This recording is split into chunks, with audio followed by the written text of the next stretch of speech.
بسم اللہ الرحمن الرحیم۔ السلام علیکم ورحمۃ اللہ۔ تمام معزز سامعین و ناظرین کو انفارمیشن پوائنٹ کے پلیٹ فارم پر خوش آمدید۔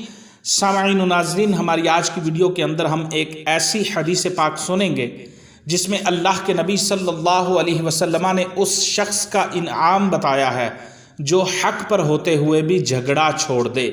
وہ آدمی جو حق پر ہے اور حق پر ہوتے ہوئے جھگڑا چھوڑ رہا ہے، اس کو اللہ تعالیٰ کی طرف سے کیا انعام ملتا ہے۔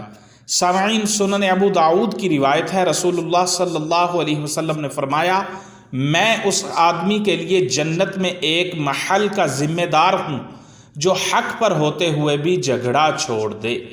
یہ سنن ابو داؤد کی روایت ہے۔ سامعین، رسول کریم صلی اللہ علیہ وسلم نے فرمایا، میں اس آدمی کے لیے جنت میں ایک محل کا ذمہ دار ہوں جو حق پر ہوتے ہوئے بھی جھگڑا چھوڑ دے۔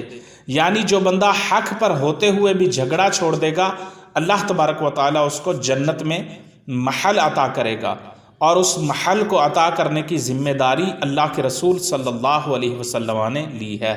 سبحان اللہ۔